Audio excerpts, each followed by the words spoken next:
Facing Mary briefly, its empty eye sockets staring without seeing, the apparition turned and glided noiselessly across the room and disappeared into the shadows. The moment it vanished, she felt a strange calmness come over her, and she began to suspect that there was a reason for having been left alone in this room. But she had no more opportunity to think about the matter because just then her cousin Roger entered and greeted her so warmly that she nearly forgot the terrible phantom she had seen.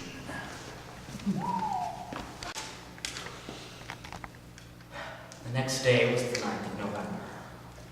I woke after a long sleep of 12 hours. Consul came, as according to custom, to see how I had passed the night and to offer his services. He had left his friend the Canadian sleeping like a man who had never done anything all his life. I let the worthy fellow chatter as he pleased, without caring to answer him. I was too preoccupied by the absence of the captain sitting of the day yesterday, and was hoping to see him today. Father's room was at the very top of the house. The man Jack walked up the stairs, his feet silent on the carpeting. Then he pushed open the attic door, and he walked in. His shoes were black leather, and they were polished to such a shine that they looked like dark mirrors. You could see the moon reflecting in them, tiny and half full.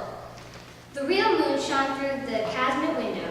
Its light was not bright, and it was defuzzed by the mist. But the man Jack would not need much light. The moonlight was enough. It would do.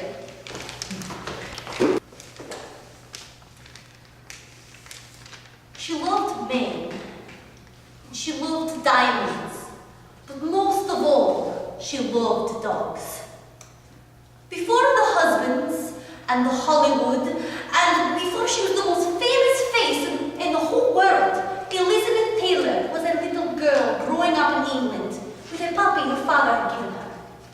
Throughout the years, there were Spaniels and Maltese, Pekingese, Dachshunds, and Cocker Spaniel, and of course a Collie. Throughout the good years and the bad, the dogs were always with her.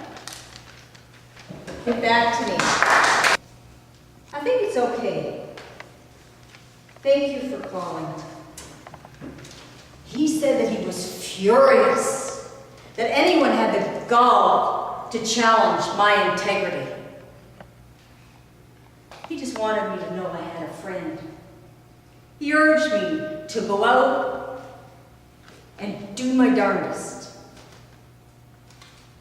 I appreciated his call.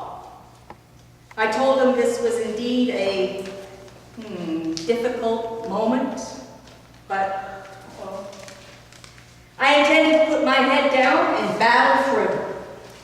Hello? Yes, I'm on my way.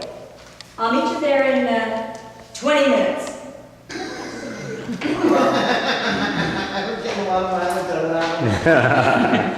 And welcome to Chris's talent show. Our first contestant is a young man with big hair. He's gonna do something cool for us. Come on up, young man.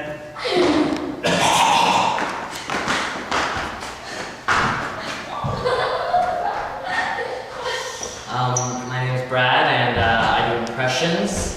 My first impression will be of